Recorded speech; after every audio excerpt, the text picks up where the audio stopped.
قصتنا النهاردة عن واحد اسمه مصطفى بيحكي وبيقول البيت كله كان رايح فرح، لكن هو الوحيد اللي ما كانش عايز يروح. المهم نام وصحى على الساعة 10 بالليل، لقى البيت كله مش موجود. قرر مصطفى يدخل الحمام ياخد دش وينزل. المهم لما دخل واخد دش وانبسط، اكتشف انه ما اخدش معاه هدومه اللي المفروض يغيرها جوه بدل ما يخرج بره. قال في اللحظة دي ينده على والدته تناوله الغيارات من الأوضة بتاعته. فعلا نده عليها لحد ما رد عليها واحدة نفس صوت أمه بالظبط، وقال لها هتناوله الهدوم اللي نسيها في الأوضة بتاعته. الغريب إن الأم فضلت تقول بعض الكلام زي ما أمه فعلا بتعمل، كلام زي انتوا على طول بتنسوا، انتوا مفيش فايدة فيكم. بس في الآخر الأم جابت الهدوم وادتها لمصطفى، وكل ده وهو ناسي إنه لوحده في الشقة تمام. لبس هدومه وخرج، سمع موبايله بيرن فراح على أوضته جري، فبيبص على التليفون لاحظ إن أمه هي اللي بترن عليه. في اللحظة دي مصطفى افتكر إنه في البيت لوحده وان العيله كلها في الفرح، بس فضل واقف مصدوم ومرعوب من اللي لسه حصل معاه من شويه.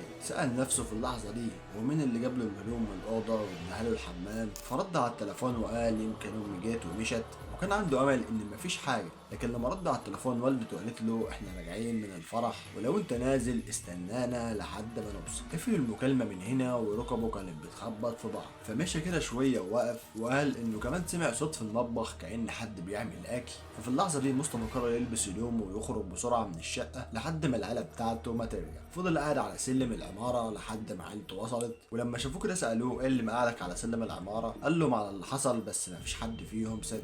فضلوا يهزروا معاه ويهدوه، بس مصطفى من اليوم ده قرر انه ما يقعدش في الشقه تاني لوحده. لو انت حصل معاك نفس الموقف ده كان هيبقى ايه رد فعلك؟